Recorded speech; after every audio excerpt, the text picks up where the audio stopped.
ये उर्दू पेडागोजी की 23वीं क्लास में मैं एम अली आप सभी का खैर मकदम करता हूँ। आज की अपने इस वीडियो में हम लोग तदरीस ज़बान के मसाइल से मुताल्लिक़ कुछ अहम मारूज़ी सवालात जो कि सीटेट में पूछे जा चुके हैं डिस्कस करेंगे। आप लोग हमारे इस वीडियो को लाइक करें, शेयर करें और हमारे इस चैनल को ज़रूर सब्सक्राइब करें। आप लोगों के लिए इतनी मेहनत कर रहा हूँ, इतना डिटेल से उर्दू पेडागोजी यूट्यूब पे कोई नहीं पढ़ाएगा। आप लोगों के लिए इतना मेहनत कर रहा हूँ तो मेहनत का सिला आप लोग क्या देंगे? चैनल को सब्सक्राइब करेंगे, दोस्तों को रिकमेंड करेंगे कि वो हैदरी स्टडी पॉइंट पे आएँ और सीटेट, यूपी टेट और अदर स्टेट की टीचर एलिजिबिलिटी टेस्ट की प्रिपरेशन करें। स्कूल में दाखिल होने वाले बच्चे की भी मादरी ज़बान होती है। एक कसीर लिसानी मुल्क में स्कूलों के लिए क्या ज़रूरी है?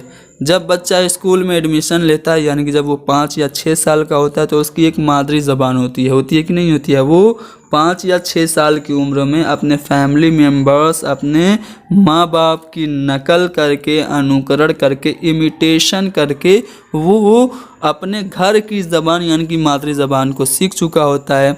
तो जब हमारा देश एक बहुभाषी देश है, यानी कि एक कसीर लिसानी मुल्क है, इसमें मल्टीलिंगुअलिज्म है, तो हमारे देश के स्कूलों के लिए क्या करना चाहिए? क्या उन बच्चों को स्कूल की ज़बान पढ़ाएं या फिर उनको पढ़ना और लिखना सिखाएं, या उनके घर में बोली जाने वाली ज़बान की इज्जत करें, या फिर उनको मेयारी ज़बान यानी कि जो स्टैंडर्ड लैंग्वेज है उसे सिखाएं। तो बच्चा जब स्कूल में एडमिट होता है तो वो अपनी ज़बान लेकर आता है, और हमारे मुल्क में बहुत सारी ज़बानें बोली जाती हैं। तो हमारे मुल्क के स्कूल को चाहिए कि बच्चा जो अपनी मादरी ज़बान लेकर आया है ना, उसकी रिस्पेक्ट करें। बच्चे को अपनी मादरी ज़बान क्लासरूम में यूज़ करने के लिए उसे अपॉर्चुनिटी दें, उसे मौके फराहम करें। क्यों? क्योंकि मादरी ज़बान के इस्तेमाल से सीखने में फितरीपन आता है, स्वाभाविकता आती है। मादरी ज़बान से बच्चा आसानी से चीज़ों को सीख लेता है। यहाँ तक कि एनसीएफ भी कहता है कि जहाँ तक मुमकिन हो प्राइमरी लेवल पर बच्चों को उसकी मादरी ज़बान में ही तालीम देनी चाहिए। तो इसीलिए हमें बच्चों की जो मादरी ज़बान है, उनके जो घर में बोली जाने वाली ज़बान है, उसकी रिस्पेक्ट क्लासरूम में करनी चाहिए। ऐसा नहीं है कि अगर कोई भोजपुरी बोलने वाला बच्चा क्लासरूम में आ गया तो आप उसका मजाक उड़ाएं। नहीं, हर बच्चे की मादरी ज़बान का हमें क्या करना है? सम्मान करना है, रिस्पेक्ट देनी है। अगला सवाल ये रहा कि मुख्तलिफ ज़बानें बोलने वाले तलबा पर मुश्तमिल क्लास में तदरीस के अमल को हमाहंग रखने के लिए मिंदरजा झेल में कौन सी हिकमत अमली अख्तियार करनी चाहिए? यानी कि एक ऐसी क्लासरूम है जिसमें मुख्तलिफ ज़बानें बोलने वाले बच्चे हैं, उसमें आपके उर्दू भी, हिंदी, अंग्रेज़ी और बहुत सारी ज़बानें बोलने वाले स्टूडेंट हैं। तो ऐसी क्लासरूम में टीचिंग का जो प्रोसेस है उसको अच्छे से चलाने के लिए, हमाहंग रखने के लिए हमें कौन सी योजना, कौन सी स्ट्रेटजी अख्तियार करनी चाहिए? पहला ऑप्शन है मादरी ज़बान अक्सर व बेशतर इस्तेमाल करने की इजाज़त, या फिर हदफ ज़बान का मुहतात इस्तेमाल, यानी जो टारगेट लैंग्वेज है उसका बड़ी एहतियात से हम इस्तेमाल करें, या फिर सीखने और तरसील को फ़रोग देने के लिए बाज़ाब्ता बाहमी बातचीत और उसका इस्तेमाल, या फिर हदफ ज़बान इस्तेमाल न किए जाने पर किसी एक सहूलत से महरूम करना। तो अगर एक ऐसी क्लासरूम है जिसमें कि बहुत सारी ज़बानें बोलने वाले स्टूडेंट हैं, तो हमें क्या करनी चाहिए? सीखने और तरसील को यानी कि लर्निंग को और कम्युनिकेशन को डेवलप करने के लिए सभी बच्चों को आपस में बातचीत करने और उनकी ज़बान का इस्तेमाल करने का मौका देना चाहिए। यानी कि सी वाला जो ऑप्शन है वो करेक्ट है। अगला सवाल कि खुसूसी ज़रूरतों वाले तलबा की ज़बान दानी को मुनासिब अंदाज से फ़रोग देने और साथ ही उनके तर्ज अमल को, क्लासरूम के तर्ज अमल से हमाहंग रखने के तरीक़ेकार को क्या कहते हैं। यानी कि एक ऐसा क्लासरूम है जिसमें कि जो स्पेशल चाइल्ड है उसकी जो लैंग्वेज है उसको आप अच्छे से डेवलप करें और साथ ही साथ उनका जो तरीका है, उनका जो तर्ज अमल है उसको क्लासरूम का जो तरीका है, क्लासरूम का जो तर्ज अमल है उससे क्या करें, हम आहंग रखें। तो इस तरीके को क्या कहते हैं। यानी कि सिंपली अगर मैं क्वेश्चन को आपको एक्सप्लेन करूं तो इसका मतलब यह है कि कोई अगर स्पेशल चाइल्ड है और उसको नॉर्मल चाइल्ड की तरह ही क्लासरूम में जब आप पढ़ाएं तो इस तरीके को क्या कहेंगे, तो इस तरीके को आप कहेंगे शमूली, यानी कि इंक्लूसिव, यानी कि समावेशी। इसलिए हमारा पहला वाला ऑप्शन सही हो गया।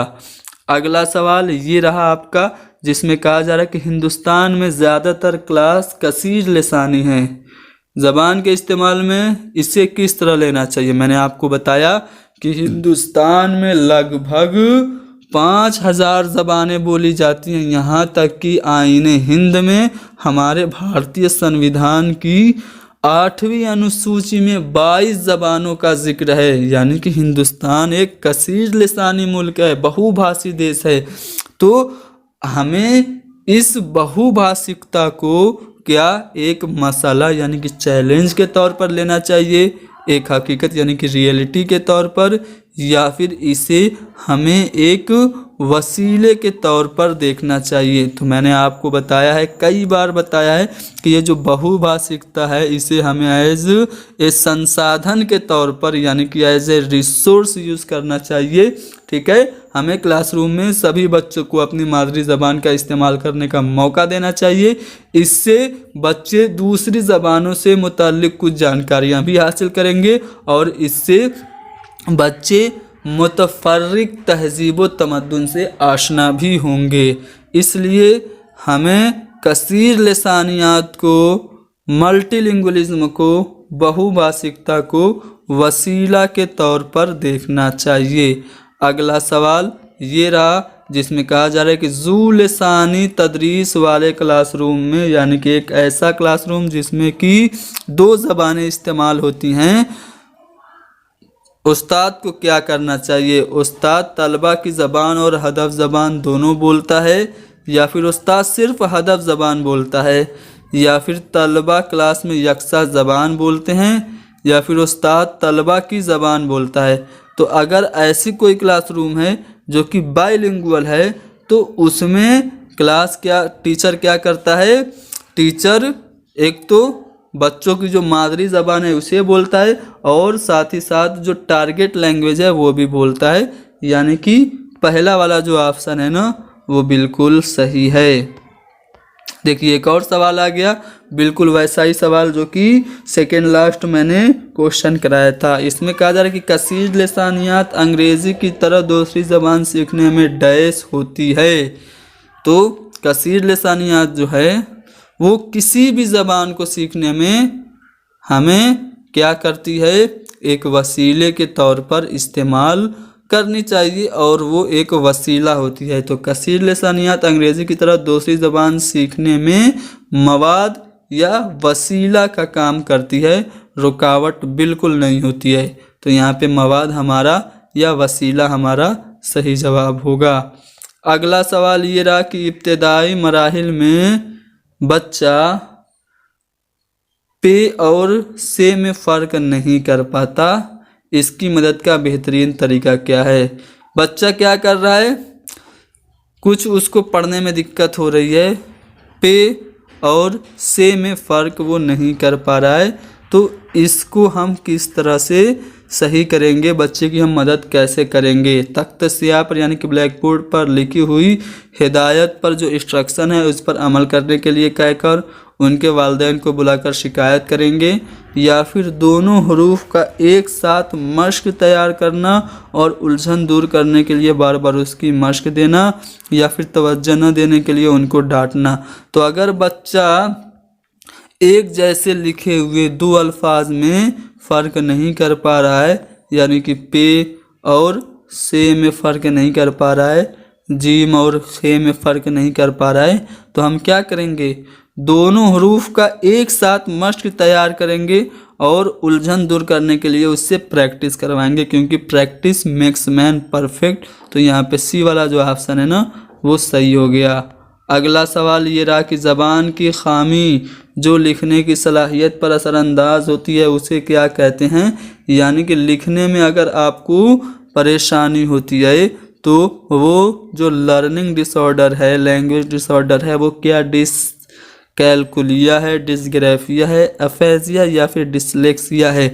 तो यहाँ पे मैं आपको बता दूं, लिखने में दिक्कत या परेशानी को डिसग्राफिया कहते हैं। ठीक है, डिसग्राफिया में क्या होता है कि आपकी उंगलियां टेढ़ी वगैरह हो जाती हैं, जिससे आप सही से लिख नहीं पाते हैं। ठीक है, ज़बान की खामी यानी कि लैंग्वेज डिसऑर्डर से रिलेटेड एक वीडियो मैं आपको छोटी सी दस्तयाब करा दूंगा, उसे आप लोग देख लीजिएगा।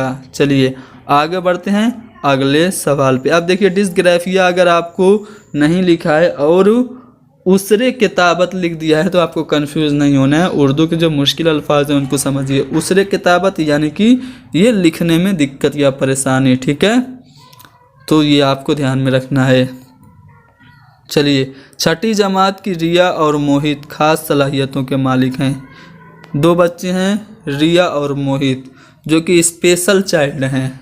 ठीक है, तो एक टीचर को क्या करना चाहिए, उनके लिए अलहदा यानी कि अलग से स्पेशल स्कूल बनाने के लिए टीचर से बात करनी चाहिए, प्रिंसिपल से बात करनी चाहिए, या फिर उनको अपने यहाँ रखे, क्योंकि स्कूल को शमूलियती होना चाहिए, इंक्लूसिव होना चाहिए, जिसमें मखसूस सलाहियतों के मालिक तलबा की ज़रूरतों को पूरा किया जा सके, या फिर उनसे हमदर्दी का मुजाहरा करे और उनको ख़ास सहूलत और तवज्जो फराहम करे, या फिर चौथा ऑप्शन है उनके वालिदैन से बात करे और उनको अलहदा स्कूल में जाने का मशवरा दे। अगर बच्चा स्पेशल है तो क्या आप उससे एक स्पेशल स्कूल में डाल देंगे अरे प्रिंसिपल से कह के? नहीं, बिल्कुल नहीं।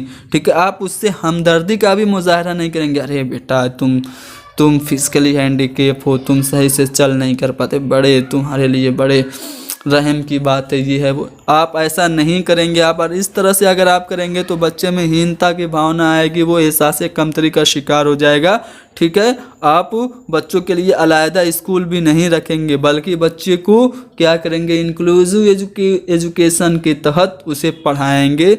यानी कि अगर बच्चा स्पेशल है तो आप उसको अपने ही स्कूल में रखेंगे, क्योंकि स्कूल को शमूलियती होना चाहिए। स्कूल में हर किस्म के बच्चों को एक साथ एक ही तरह एक ही सिलेबस पे पढ़ाना चाहिए, जिसमें मखसूस सलाहियतों के मालिक तलबा की ज़रूरतों को पूरा किया जा सके। यानी कि अगर कोई बच्चा मखसूस सलाहियत वाला है, चाइल्ड विद स्पेशल नीड है, तो हमें क्या करना चाहिए, उसी स्कूल में सभी नॉर्मल चाइल्ड के साथ उसे पढ़ाना चाहिए, और जो उसकी मखसूस ज़रूरत है, जो उसकी स्पेशल नीड है, उसे पूरा करना चाहिए समावेशी कक्षा में ही। आप उसे अलग से नहीं सिखाएंगे। तो यहाँ पे हमारा जो बी वाला ऑप्शन है वो बिल्कुल सही है। ठीक है, अगला सवाल ये रहा आपके सामने कि उस्ताद तलबा को ग्रुप में बैठकर पढ़ने के लिए कहता है। अचानक किसी के वालिदैन में से कोई एक क्लासरूम में आता है और देखता है कि बच्चे ग्रुप में बैठे हुए हैं और उस्ताद तलबा के दरमियान इधर उधर घूम रहा है। ये देखकर उसे अच्छा नहीं लगता।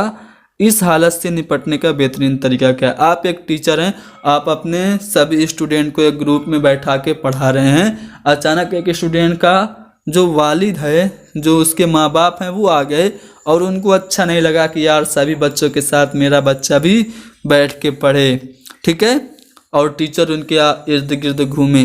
तो अगर पेरेंट्स को ये बात अच्छी नहीं लगी तो एज ए टीचर आप इस सिचुएशन से कैसे ओवरकम करेंगे, कैसे निपटेंगे? वालिदैन को प्रिंसिपल से दरख्वास्त करनी चाहिए कि उनके बच्चे का सेक्शन बदल दे, या फिर वालिदैन को चाहिए कि बच्चे अपने बच्चे को घर ले जाएं, या फिर वालिदैन को प्रिंसिपल से उस्ताद की शिकायत करनी चाहिए, या फिर वालिदैन को उस्ताद पर भरोसा और एतमाद करना चाहिए। अगर टीचर सभी बच्चों को एक साथ ग्रुप में बैठा के पढ़ा रहा है और खुद इधर उधर घूम रहा है तो इसका मतलब ये नहीं है कि वो ध्यान बच्चों पे नहीं दे रहा है। हो सकता है कि वो बच्चों को ग्रुप में रख के उनको आपस में कम्युनिकेशन करने का मौका दे रहा हो, ठीक है, अंतःक्रिया करने का, इंटरेक्शन करने का मौका दे रहा हो, और उनकी ज़बान की जो नशोनुमा है, जो लैंग्वेज डेवलपमेंट है, वो करने की कोशिश कर रहा हो। इसलिए एज ए पेरेंट्स हमें क्या करना चाहिए, उस्ताद पर भरोसा और एतमाद करना चाहिए।